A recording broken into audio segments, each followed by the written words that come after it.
তোমাদের জন্য জরুরি খবর।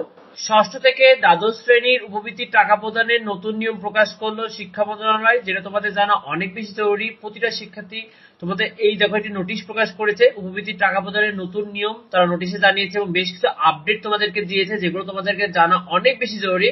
শিক্ষার্থীরা তোমাদের উপবৃত্তির টাকা প্রদানের নতুন নিয়ম দেখো, তোমাদের ষষ্ঠ থেকে দ্বাদশ শ্রেণীর টাকা কিন্তু মোবাইল ব্যাংকিং সেবার মাধ্যমে তোমরা পেতো, অর্থাৎ তোমাদের কিন্তু ষষ্ঠ থেকে দ্বাদশ শ্রেণীর টাকা মোবাইল ব্যাংকিং অর্থাৎ বিকাশ, রকেট, নগদ, উপায়, শিওর ক্যাশ ও এম ক্যাশের মাধ্যমে তোমাদের কিন্তু এই উপবৃত্তির টাকাগুলো প্রদান করা হতো।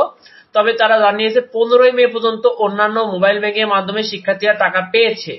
তবে এখন বর্তমানে যে নোটিশটি তারা জানিয়েছে, তারা বলেছে এখন থেকে ষষ্ঠ থেকে দ্বাদশ শ্রেণীর টাকা শুধুমাত্র নগদ মোবাইল ব্যাংকিং এর মাধ্যমে উপবৃত্তির টাকা পাওয়া যাবে, অর্থাৎ তোমাদের নগদ যে মোবাইল ব্যাংকিং রয়েছে সেই নগদের মাধ্যমে কিন্তু তোমরা উপবৃত্তির টাকাটা পাবে।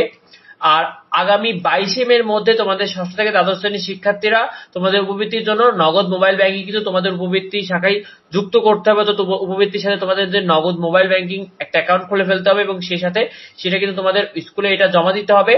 শিক্ষার্থীরা উপবৃত্তি ভুল সংশোধন করার তোমাদের যে নিয়মগুলো দেখো, এছাড়াও তোমাদের যাদের তথ্য ভুল সংশোধন করবে অর্থাৎ যারা কিন্তু টাকা পাওনি, এই সকল ভুল সংশোধন করার জন্য তোমাদের আগামী 25 এর মধ্যে কিন্তু ভুলগুলো সংশোধন করে ফেলতে হবে।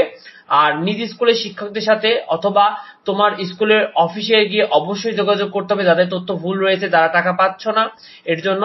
আর কলেজের শিক্ষার্থীরা অবশ্যই কলেজের বৃত্তি শাখায় অথবা অফিসে গিয়ে যোগাযোগ করবে এবং তোমার ভুলগুলো সংশোধন করবে, তাহলে কিন্তু তুমি উপবৃত্তির টাকা পাবে।